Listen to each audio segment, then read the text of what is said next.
Hey, this is Rex Lawless, and you're listening to the Three Count Podcast. Do you wanna get live with me? Do you really wanna ride with me? I'm in the club, baby. Welcome everybody to another great edition of the Three Count Podcast presents Now Entering, and I'm your host, Clifford Red Dog Miller, the man that leads you up that mountain called wrestling. And this is season 5, and we have 350 something episodes, and I would just hope you say it with me. I am your Sherpa, because like your tribal chief, acknowledge me. But like every good Sherpa, you got to have someone who's been there, done that, and can do it more efficient than you can. That's why it's never about me. It's about who's entering ring. So who's entering ring? You can find this man at Beyond. You can find this man at Wrestling Open, VCW, Remarkable, WWE, AEW, Chaotic, NYWC, ROH, CZW. He is the Spectacular Poseidon. He is Rich Rollin. He is the Rex Musculera. He has the pecs. He is the Desolate One, Rex Lawless. Hey, how you doing, man? Good to see you on here. What's up? Hell yeah, man. Yo, first of all, I'm gonna just go ahead and just say I love the Batman shirt. Thank you. Yeah. Old school Batman shirt, Adam West.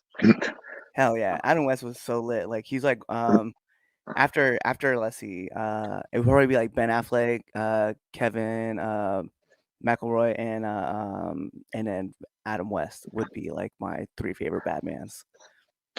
Yeah, me too. Val Kilmer, the Batman Forever. That was one of my favorite movies, but not such a great Batman though. No. He wasn't like the best Batman. I think what made him so cool though was that he had like the swagger of like Bruce Wayne before like Christian Bale was kind of like able to like pull it through. And Yeah. I mean his Batman wasn't gonna change, and I think that's the biggest problem with like a lot of people, especially with their Batmans. Like when Ben Affleck was Batman, they had that modular in his cowl, and I was like, Mhm. how come no one else has thought about this? Yeah. Voice changer. Yeah, they put on the over the top voice, most of them. Where's the Joker? Yo, but I kind of want to tell the story, right? So we've actually met at a couple different places, right? So I think originally we met at 1CW, and then we met at then we ran into each other again at the Wrestling Open, then we've met each other at Beyond, and it just kind of seems like we just keep like running into each other like for the last like 2 years. I was like, we finally pull this trigger, man, get this thing done. Yeah, that's how wrestling is. You see a bunch of familiar faces over and over again, but yeah, man, I'm going back to 1CW next week, I think. Hey, shout out. Yeah. It's funny because like I think like everybody talks about like how big like the wrestling bubble is, but then like it is really kind of small because you can go somewhere and you'll meet somebody, especially if like if you're on the West Coast, you're probably running into like a lot of different wrestlers or running the same wrestlers. But like on the East Coast side, like I know I've been from everywhere from like Virginia all the way up to Maine, and it just seems that like I'll be in one locker room and one dude will walk in and I'll be like, hey, I haven't seen you in forever. Yeah, you run into people. They're still active. They're still around doing their thing, and yeah, like you said, like you end up not seeing them for long periods of time, and it's like you've never, like you see each other all the time when you see them again. You know what I mean? It's like, oh, hey, haven't seen you in years, but we hit it off right away. I love that aspect of like, and it goes with life too. Because when I was in the military, it happened to me. I was in Iraq, and when I was in Iraq, I was lifting right in the middle of like working out. I see this dude. He looked familiar, and I was like, I didn't know who it was at first. So the next day goes by, and I see him again, and I was like, all right, this time I'm gonna come say what's up. So I walk up to him, and I was like, hey, is your name Brandon? He's like, well, it's Harrison. Well, he was like, is your last name Miller? And he was like, he's like, well, it's Harrison now, but I mean, at one time it was Miller. I was like, dog, we used to play t-ball or like baseball together. And he was like, Cliff? And I was like, what's up, my guy? So it's funny because like you go anywhere and you just randomly meet that one person that you remember and you're like, oh damn, then you feel like you're back at home. So I was like, every time I see you, I'm like, hey. But yo, so let me ask you the question. This can be really kind of fun. Who is Rex Lawless? Who is Rex Lawless? I'm just a dude, I guess. I'm just a guy. Love wrestling. Been at it for almost like 15 years now, pretty consistently trying grinding it out, just driving everywhere I can. Um, big into working out, big into lifting. It's always been part of my whole thing. I always want to come in looking like one of the best wrestlers, look wise in the locker room. Always try to bring my best every show, and just love entertaining the crowd however I can. Like I like to try to be adaptive, be able to do a little bit of everything, whether it be comedy, wrestling, like if I'm pectoral Poseidon, be a little bit more goofy, lighthearted. If I'm playing the role of a monster heel, I like to do that too. I just try to be, whatever I could be that night, that given night, whatever is asked of me, try to perform to the best of my ability, enjoy myself doing it. Love traveling with different people, meeting different people along the way, and just trying to have fun now after all this time. You get caught up in trying to make it or trying to get to the next level, and that could kind of suck the fun out of it sometimes. So now I'm just trying to have fun everywhere I go. You see me at Wrestling Open, I'll hang out in the crowd, and after my match, hang out, have some beers with the fans, chat it up with everybody at the merch table. So yeah, really just trying to have a good time now. Yeah, it's one of those things. I kind of want to touch on a point that you brought up, right? Like you were talking about how you like to be in the gym because you want to be like the best looking physically wrestler that you can. And it's something I think about. Like when I first got into wrestling, I knew that was a thing that you had to do, right? And I remember like when I was like working out and like trying to lose weight and stuff, like I got really small and then I started like stacking on weight again. And then I got to thinking about the important side of like what cardio and like just physically being able to pick people up and like Yeah, bring them down safely, like yeah, how important that is. yeah. That's a big part of it, especially when you're a bigger person. That, like you said, I think that gets glossed over a lot. Being able to put people down safely more than anything, because you'll watch some guys sometimes, and that they just throw people around just with no regard for their safety. And in wrestling, especially indie wrestling, once you get that reputation where people don't want to work with you or don't feel safe with you, that could really hurt you in the long run. So you have to really look out for who you're in the ring with, and be safe first and foremost, especially as a bigger guy, because you don't want that rep where, oh no, I'm going in there a rush today. Better be careful. He might kill me. Yeah, you see his last match, bro. Never saw it coming, man. He just like Yeah, picked him up and dropped him. and It's crazy. mistakes happen, but you just got to try to limit as much as you can. Well, it's like one of my trainers. Well, my trainer, right? He got picked up in like a and this is like when he was like first starting out. He got picked up in a vertical suplex, and the guy was gonna like I don't know what the guy had planned, but he essentially just like let go, and Yeah, my trainer like scorpioned into himself, and yeah, it was a brutal looking bump, and then he was like, yeah, I was messed up for like 2-3 weeks. I was like, that's insane, and it was like a dude who like just does vertical suplexes, but this one time he was just like, nah. yeah. And I've had a lot of injuries in wrestling, but most of the time they're caused by just weird things happening. Like, oh no, I stepped weird, and then I blew my patella tendon out. Like I've done that on both my legs, and my bicep tore catching a dive. From so nothing nobody else really has done. There was one bad one where I got poked in the eye accidentally, where I would say that, and then I detached my retina, and that was probably one of the only ones that was kind of out of my control. But most of the time it's just a weird misplaced step, a weird pivot that does it, and you just gotta. It's unfortunate, but part of it, sadly. It is crazy to think that like in this sport, it's entertainment, whatever you guys are gonna call it. Mm, Um, yeah, like everybody was always talking about like, oh well, this sport is like, I don't want to use the F word. I'm not going to, but predetermined. And they're like, yep. how real is those falls? It's like it's real enough that like the simplest things will blow a knee out, or it'll tear his shoulder up, right? Like, I was at a training session where a dude did a drop down. He popped his shoulder out of place, and it's just a simple drop down, and he just Yeah, like, yeah. And it's like, bro, like those are like serious concerns for something like it's just so easy to do, right? And I think about those things a lot where it's like, yo, you gotta like look at your recovery, make sure you're strengthening yourself up, make sure you're conditioning your body to be able to take those bumps, or you're even like stretching like before and after your matches, so that way you're not yeah, like damaging yourself even more. It's crazy to think like all the things you have to do to take care of yourself to have a long career. yeah. I tried now as I get older too to always stretch before and do a little foam rolling, just a little something, a little bit. Have the massage gun with me, Mm, things like that.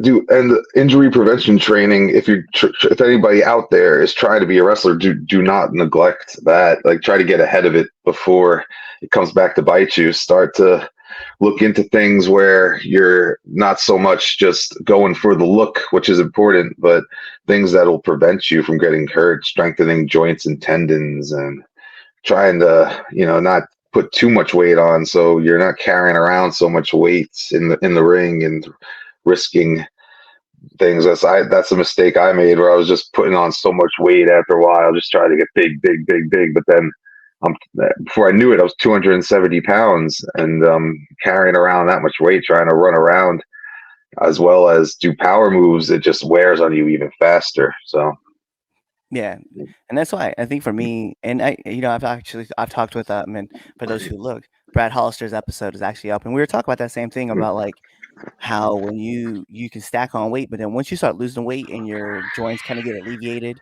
like you just feel so much better, like moving in a ring or just running. And I was like, yeah, yeah, I don't think like to put on like 280, 290, and then be like, for me, I'll say this, right? For being like, if I was like 280 and I was like 6 foot or maybe like 5'11", it's probably not looking well like on me, mm-hmm, right? Because mm-hmm. I just look like a giant ball of muscle that just I look like, oh, I would look like Otis, you know. yeah, But yeah, to be at like two, like I think right now, like shoot wise, I'm like 207, 208.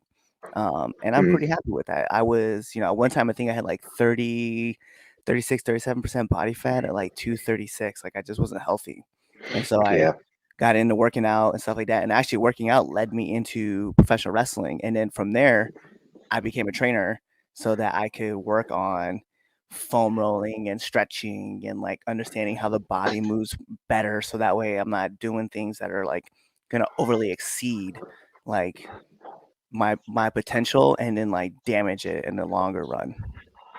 yeah. Working with trainers has definitely that's been like the missing ingredient. I feel like I was missing throughout the years. I was just trying to go in the gym and freestyle workouts or just use things that I read in magazines from bodybuilders, which isn't necessarily the best thing to do for professional wrestlers. But going to trainers who know how to structure programs correctly and have them just pretty much think for you or think for me now has been so much better. And I just have everything written out for me, just follow the instructions and everything has been working out that way. So much better now.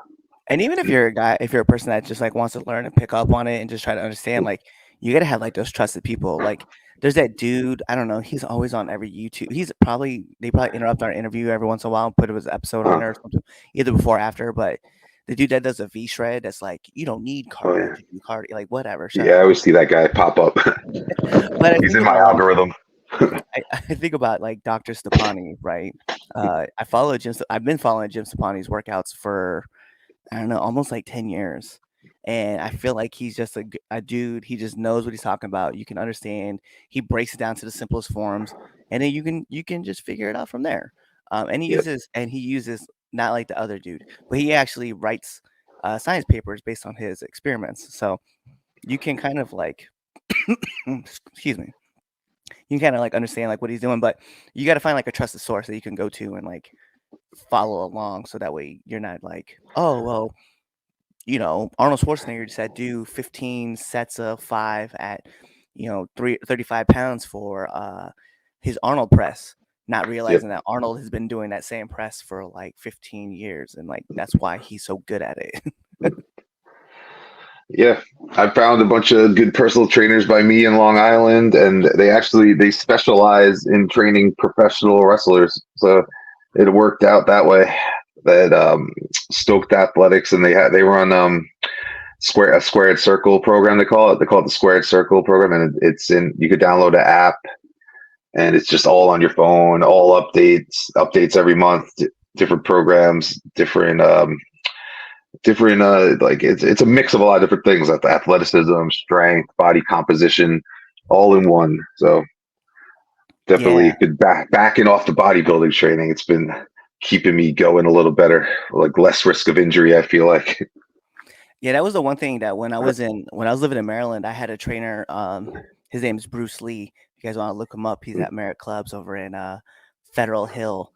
Sorry, Bruce. Anyway, I hope you get some more business. Anyway, but he was the guy that kind of helped direct me into, because I was just like, I'm just gonna go lift like 3 sets of 10, everything, and that's all I knew, right? And that's fair, even though when I was like Yeah. trying to become a trainer, I was trying to figure things out, and then he was like, no, we're gonna structure your program this way. I want you to do like one upper, one lower, but then also you're gonna do 1 day of plyometrics, 1 day of speed and agility drills, and Yeah, then 1 day is just exactly. gonna be a recovery day. And I was like, yo, okay. And then I just watched everything change, and I was like, oh wow. Yeah.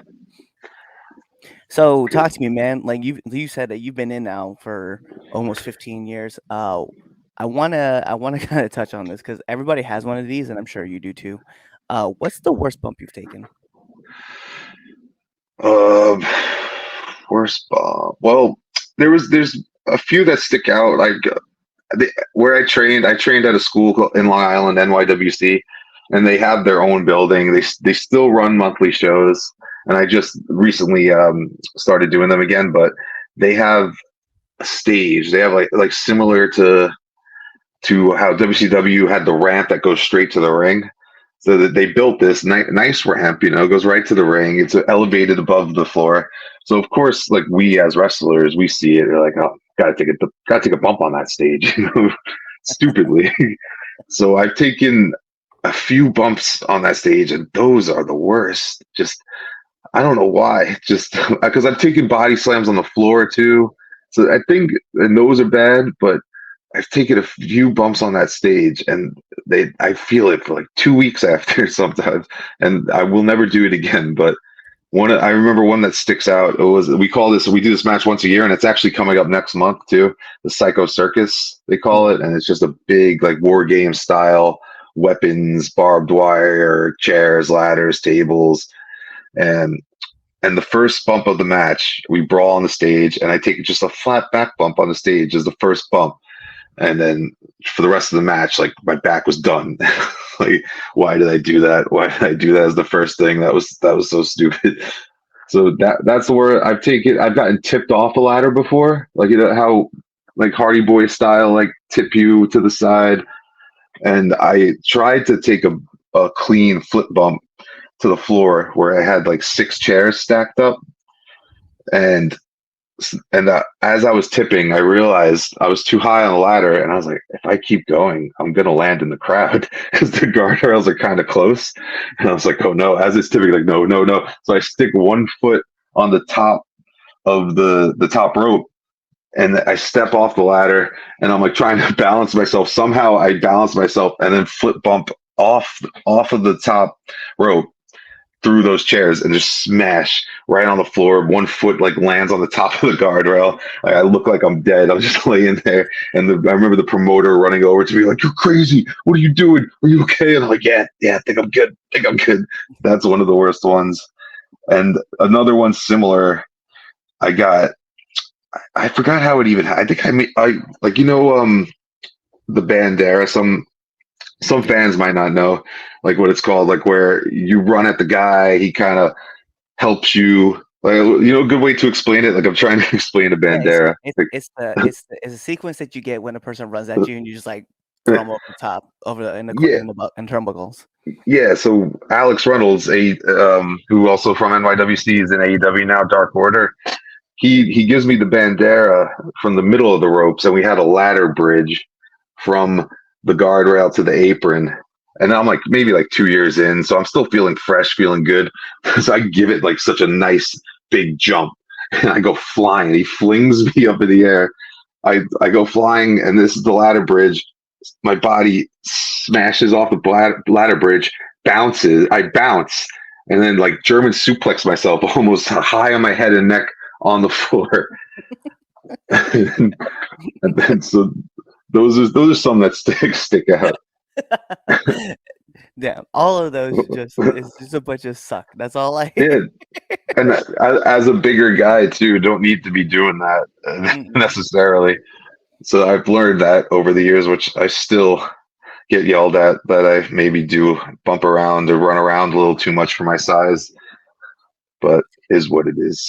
It is interesting to hear people's like psychology. Like I kind of agree because like I do I do agree. Like maybe someone like with your size and stature probably shouldn't be doing a bandera out into the middle. Yeah. That sounds like a thing. Like I'm glad to have like people to like talk. Like I talk with people and I ask this question like all the time to every single person. I get millions of answers, but like it is so wild to think that when you're young you're like, nah, I'm gonna go for it. Whatever happens, Yeah. happens. Like my favorite still I think to this day was like Kid Bandit was telling me about how he on the fly they called a power bomb on concrete and exactly. The worst No, ones. I was like, that was a terrible idea, and they acknowledged. They're like, yeah, it was not my best move. Yeah, sometimes you get too into it, the adrenaline gets flowing. Like you don't necessarily feel it at the time, especially when you're younger. When you're younger, you do not feel it as it's happening. Like it's such an odd thing to say. Like most painful bumps, painful moves back in the day, like I thought I was invincible. Like I couldn't even feel it in the moment. But as you get older, like I started noticing it. Like as you're out there in the moment, even with the adrenaline, I'm like you take just a normal back bump, and I'm just like, ow. Like, you're just like starting to feel it more and more. So No, yeah. yeah, no. I remember like the one of the bad bumps I took, right, was in training, coincidentally. And Sicken knows all about this because he laughed at me and it happened. It was like my second month in, right? It was like February of 2020. We train outside, so it's like ice cold and it's like 30 degrees. So the ring is like stiff. And for some reason I thought to myself, it's a great idea to try to do a Kiritazawa's like giant senton splash onto the Oh, ground, it like looks so onto nice the when he mat. does it. Yeah, and I did it, Yeah. and it didn't feel as nice. It hurt a lot. Yeah. Yeah, it I bumps off the top. Yeah. Yeah, I was like, I "No, never again."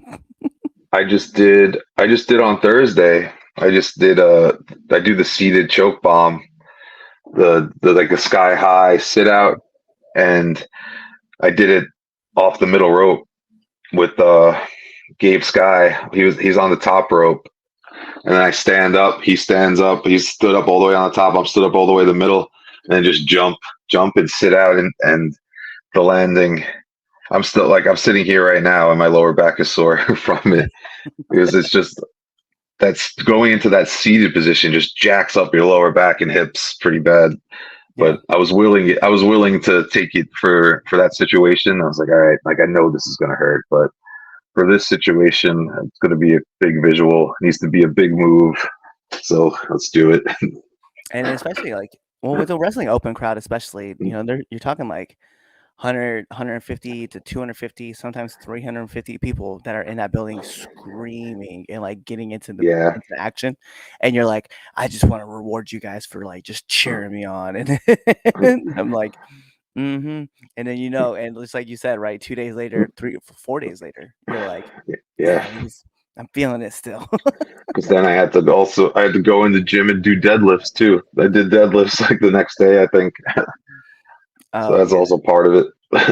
Well, I messed up my lower back actually on Saturday. It might have been Friday actually.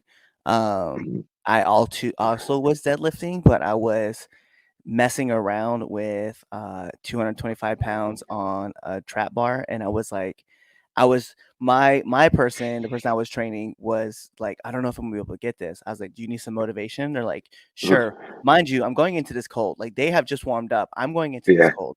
So I jump in, I grab the weight, I pick it up, no problems, right? I look him right in the face and I was like, check this out. And I jump with an extra 225 pounds on like as I'm holding the trap. And as I set it down, I was like, yeah, I probably should have definitely foam rolled before I ever like started training people, because if I'm gonna do this stupidness, I should actually be a little smart, because my lower back was like, I'm a little tight now because of that. Yep. But I was like, the things you do to help your clients. Yeah. I'm starting to learn that now too. The it, clients. it's crazy because like your clients, like I think what professional wrestling does for you too is they do a thing. Uh, it teaches you about like the ability to connect, right? Whether it's Yeah. as a face or a heel, it doesn't really matter. But you can take that skill and you can learn, you can teach it too. You can utilize it. I shouldn't say teach it. You can utilize Mhm. it with your clients too, and you can get that better connection. And I think it's cool, man, to be able to like affect people in a positive way to like change their mindset. Yes, I just we've talked about this at Wrestling Open when I see you there, but I just became a personal trainer myself, got the certification, got a job at the gym, so starting to try to get clients. And my first client has ended up being he had a stroke. So he's using a walker Hmm. and he wants to be able to walk without the walker again. So getting thrown right into it. Drop my little earbud, but getting thrown right into it as my first client. I have to pretty much help him be able to walk again. So that's what I've been doing the past like 2 or 3 weeks. He's been improving though, and it's been very rewarding to see that he's getting better and better. Gets like walking on the treadmill a little longer. He could ride the bike now, starting to be able to stand up and stabilize himself, doing some like TRX bands and things like that, and cable rows I had him doing the other day. So yeah, it's very rewarding. Yeah, you could apply a lot of stuff we learned from wrestling to personal training too. Yeah, I think for me, like my first client I had, her name was Anne, and she was closer, I think she was like mid-70s, and she was just having trouble like standing up on her own. So Yeah. she'll be laying down and she would need my help to get back up. And so we started utilizing more core work exercises, some leg exercises, and just teaching her how to like pull herself up. And then one day I went down, it was like July. We're talking like 7 months, right? Of me just like doing this. And I went down to go pick her up, and then she smacked my hand away and she's like, no, watch what I can do. And she just like picked herself up. And I was like, hey, you there though? Yeah. I was so hyped for her, and that gave me such more of adrenaline rush than like I don't know. It's equal to coming out of a curtain when someone hits their goal that you're like helping them build towards. Yeah. Yeah. It makes you think like yeah, like, oh, I'm doing something right. It's what I'm telling them is working. That's always good. Facts. Hey, let me ask you. We're gonna take this because obviously we're talking about lessons that we're learning and stuff like that, especially with personal training. But what's one of the hardest lessons you've had to learn being in the business? Mm, it's probably like a cliche answer, but it's the highs and the lows, dealing with the highs and the lows. Because early on, I was like 23, maybe like 2 years in. I never really even left my hometown, and I got a WWE tryout. I got flown out to FCW at the time. It was right before it switched to NXT around 2012, and I thought that was it. I was like, "That's it, Mom. I'm leaving. I'm moving to Florida. See you later." Like I pretty much. So that's like a high, right? A real big high. But then the low came when you realize, oh, didn't get picked. You didn't get the contract.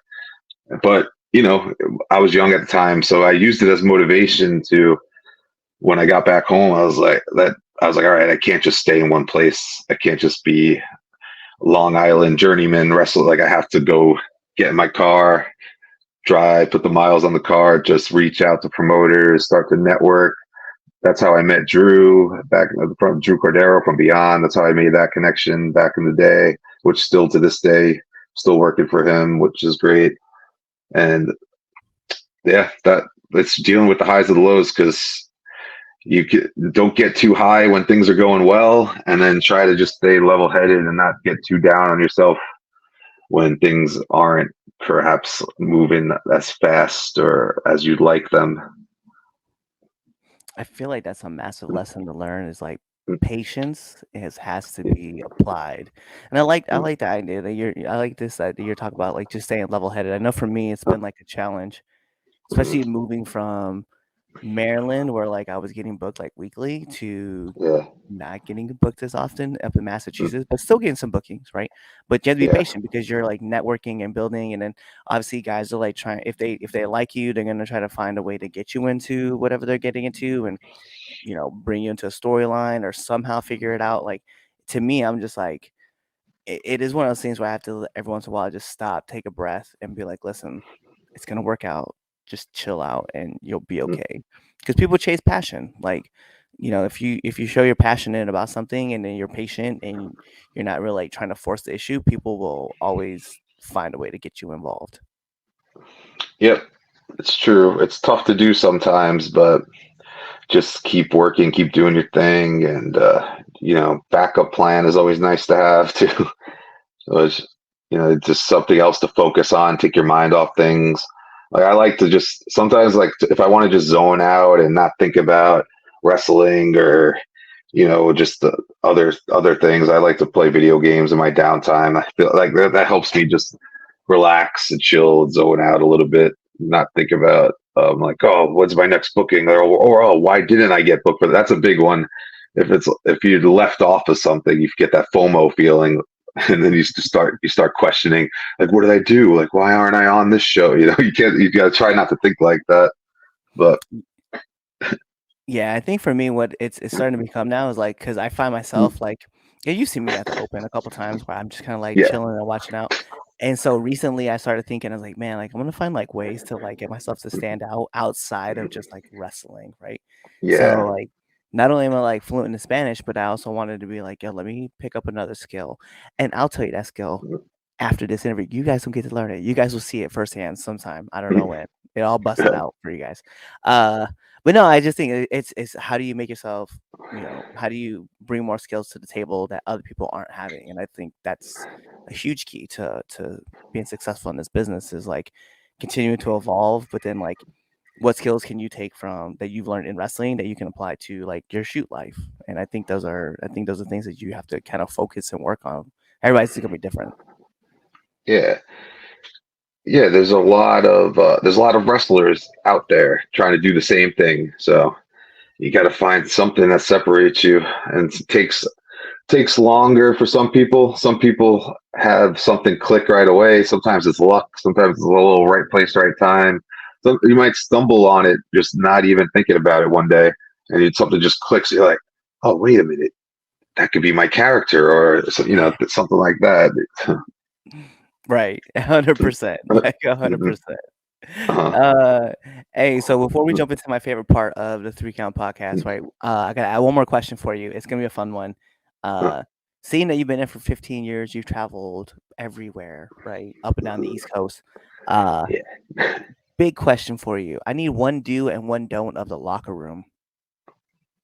Um, so I feel like the handshake thing has kind of died down a little bit. Just I'd say like it's kind of it's weird to say because when I broke in, they were very strict on the handshake, right? Like shake everybody's hand, go up to your veteran, shake their hand, offer them a chair if they're not sitting. But it's still just be a human being, be a nice person, still do that kind of stuff. But I almost feel like if you overdo the handshake, that almost hurts you more than it helps you, right? Would you say that if you're like, it just seems like force. You're like, hello, I'm so and so, I'm so and so, hello. You're interrupting people's conversations. People are having two conversations. You just like walk into their conversation and like, I have to shake your hand. It is the thing to do. Like, hello. That almost kind of annoys people more now. I'd say it's like they kind of just look at you like I'm talking to someone. Like, like okay, hi, Yeah. you know. So, so I think don't get just be a natural human being. Be yourself. If you don't always have to do the handshake. If you see someone and you just maybe give them a nod, say hi, how are you? Maybe it turns into a little conversation. Walk away. You see your friends, give them a nice dap, hug. But I think the handshake thing, especially post COVID too, is Yeah. kind of getting a little bit outdated now. Yeah. Yeah. I feel Yeah. that. I feel that a lot. What's your don't? Um, just don't ever. Oh, this is hard. I'm kind of blanking on the don't, but let me see. I can think of something. Hmm. Well, you don't. All right. So it's a little bit like behind the curtain, a little behind the scenes, but this is more for like, say you had a bad match, like you had a match you weren't happy with. Mm. Don't go right back to the locker room and have that pout on your face that maybe it didn't go like you wanted to. Like, don't start freaking out like right behind the curtain, right in front of everybody. Don't start. I know things get heated, adrenaline's pumping, but don't like go to your opponent and be like, "What was that, man? Like, come on, like you botched that spot," something like that. Like, don't start doing things like that. I think just be professional, get to the back, shake your opponent's hand, say, "All right, man, like good job, I had fun. Are you okay?" Make sure they're okay, because first and foremost, make sure everybody's okay. And then, start discussing things you could have done better in like a nice way. Like, oh, maybe we could have did this better. Maybe that spot didn't go like we planned. Like what, and then they start to think about why. If you maybe take some responsibility, be like, I was a little bit out of position. I'm sorry. And then maybe they'll be like, oh, no, it was me. I'm sorry. So Yeah. just think of ways to navigate. If a performance didn't go so well, just don't start blaming people. Don't start going off in the locker room, because that other people see that, and that will hurt you far more than help you. Even if it wasn't such a great performance. Yeah, I feel like So, the one thing like I try to do too is like mhm. after like a match or something like that, just I'm gonna go to the back, I'll tell you, hey, yo, man, thank you, whatever, right? And then I'm gonna break away for like a couple minutes, just kind of replay it Yeah. in my own mind, and then Mhm. I'll come hit it up with you, and then we can come chat about the match. Because I think having that time to kind of like break down, let your emotions kind of like mellow out, Yeah. you kind of learn a lot. I think every time I think about a situation like that where like, oh, I need to go talk to him right now, I think of Richard Sherman, that interview Mhm. on Fox with Erin Andrews where she was like, "Hey, how did you feel? Don't you ever talk about me." He's like Oh right yeah, after yeah. the game, right I after the remember big play. that. And Uh-huh. Aaron just like, "Okay, I don't know what just happened." Yo, I think about that all the time where it's like, why would you approach a person after like such a high adrenaline rush? You go to talk to him and he's like, "You know who he is? Crabtree." Like, Yeah, yo, yeah. oh man. That sorry receiver Crabtree or something. It just went off him. Poor Aaron. Just yeah, I know, and I know that's your job, right? It's your job to go interview those players and stuff. But at some point, there has to be like that small gap in the window to allow emotions to kind of drain out instead of just being like, "Hey, man, we need to talk about this spot real quick." Well, first of all, I just got to the back and I'm still selling. So, what do you want to talk Yeah. give me a couple minutes and then we can get into it, please. At least give me that. But I think, Yeah. yeah, I agree with you on that one. I also agree with you on the handshake thing because I find myself like I'll go around, I'll say hi to everybody, and I'll see like everybody in the ring like calling their matches, and I'll just sit back and watch. Because the one thing I want to learn too is I want to see how the people call their matches and stuff to kind of like listen and just kind of like learn. But then on the other side of things, I'm just like, hey, let me I'm not trying to interrupt y'all. Just keep calling your match. And when you guys are done, we can shake hands afterwards. So say what's up. I don't really care. But Yeah. yeah, I think that's important. Just Mhm. be aware situationally. Yeah, that's a good way to summarize it. Yep. Be aware. Yeah. All right. So let's hop into my favorite part of the 3 Count podcast, which is the 3 Count podcast, 10 count questions. Mr. Lawless, this is how it works. I'm going to fire off 10 questions at you rapid, fast. Whatever your answer is, that is your answer. Okay, so quick answer, first thing that comes to mind type thing. Yeah. First thing that comes to Okay. mind. All All right, right. all We're gonna put on an imaginary timer for added pressure. right. Bing. And in the words of my favorite commentator, Mike Goldberg, here we go. SmackDown or Raw? SmackDown. Favorite cartoon? Oh, Simpsons. Pepsi or Coke? Neither. No cola. No cola. Hey, I like that. Favorite actor? Um. Oh man, shoot. I'm not a big movie person, but Jim Carrey, maybe I'll say I like it. I like it. I like it. Marvel or DC? DC. It's close though. Seeing that you said you're not a big movie person, I still want to find out. Favorite Mm, movie? Pulp Fiction. Let's go. I'm with Yeah, it. yeah. That one I know. That is my favorite movie. uh, Apple or Android? I don't like Apple too much. I like Android. So for whatever reason, I'm comfortable with Android and Apple. Like whenever I see Willow has an Apple, or whenever I see her phone or pick it up or need to do something, I'm just like, I don't know how to work this. What is this alien device I am holding in my hand Yeah. with this bite mark on the logo? Favorite podcast? You know what? As a wrestler, this is almost blasphemous because I'll just say it. I'll break kayfabe. I like the Dirt Sheet podcast. Let's go. I've been a wrestling observer subscriber since I was like 14, and I Okay. never canceled it. And I still listen to Brian Alvarez and Dave Meltzer almost every day. Nice. I like And it. Willow, for those that don't know, Willow Nightingale is my girlfriend, and we live together. So she hates it. She does not want to hear it. She hates when people review her matches. She hates the star ratings, even though she has a 4.25 star match, I believe, from Meltzer. So I think that's a very, very good accomplishment. But she does not want to hear it. Whenever she hears one of their voices, she's like, "Turn it off, turn it off. I don't want to hear it." But There you go, I Dave. don't know. She doesn't like your match ratings. Yes, but I enjoy hearing their perspective on things. Okay. Nominate one person that you want to see on this podcast.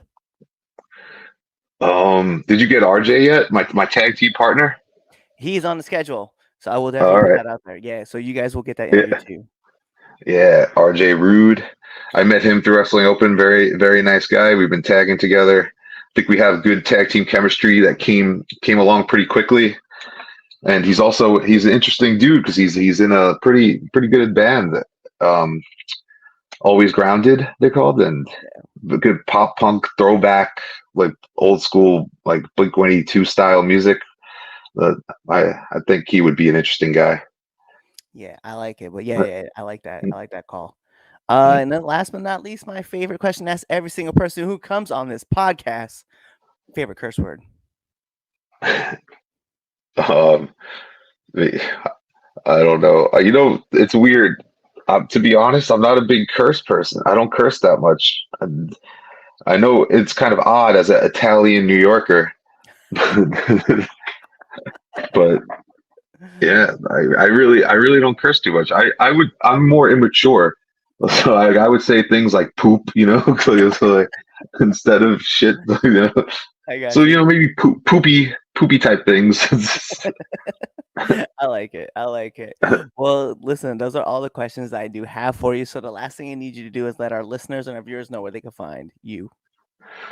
So you can find me on X at Rex Lawless one, Instagram just Rex Lawless, and I mean I'm for the most part on those two platforms.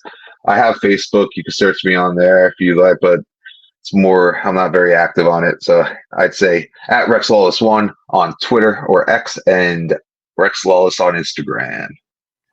There you go. He gave you his Twitter. He gave you his IG and told you can find him on Facebook, but you're not going to really get much out of him. So get on Well, it. I'd say catch me every week too, or most weeks on Wrestling Open. It's weekly streaming show on IWTV. That is where, like, I would say that I am most accessible to be seen. So, and support. We just would love support for Wrestling Open. Continued support. We have a great time doing it, and this is going to be a big year for Beyond the Wrestling Open. So keep a lookout. Yep, on IWTV every Thursday forever. Yeah. With that being said, like every great part of a wrestling match, we gotta take this home because this is the Take it Three home. Count Podcast present Now Entering, and I'm your host Clifford Red Dog Miller, the man that leads you up that mountain called wrestling. But like every good shirt play, it's never about me. It's about who's entering. So who's entering the ring? You see him right there. Rex Lawless himself. You guys know what to do. Tune in to the next episode and be there. Or you're really just, subscribing to our YouTube channel. Follow us on all of our social media platforms. Following us on Spotify. You're even listening to us on Amazon Music because we're there too. Or on iHeartRadio, whatever that dumb jingle is that they do. You're buying all of our merch on Pro Wrestling Tees or even for your wear.com. You're going out of your way to share this with your mom, your dad, your sister, your brother, your uncles, your friends, your pets, your enemies, because we love haters too. So you're doing that stuff, or you're really just kind of like waiting for this episode to end. You're waiting for the outro, and you're choosing another episode to listen to. Kawaii.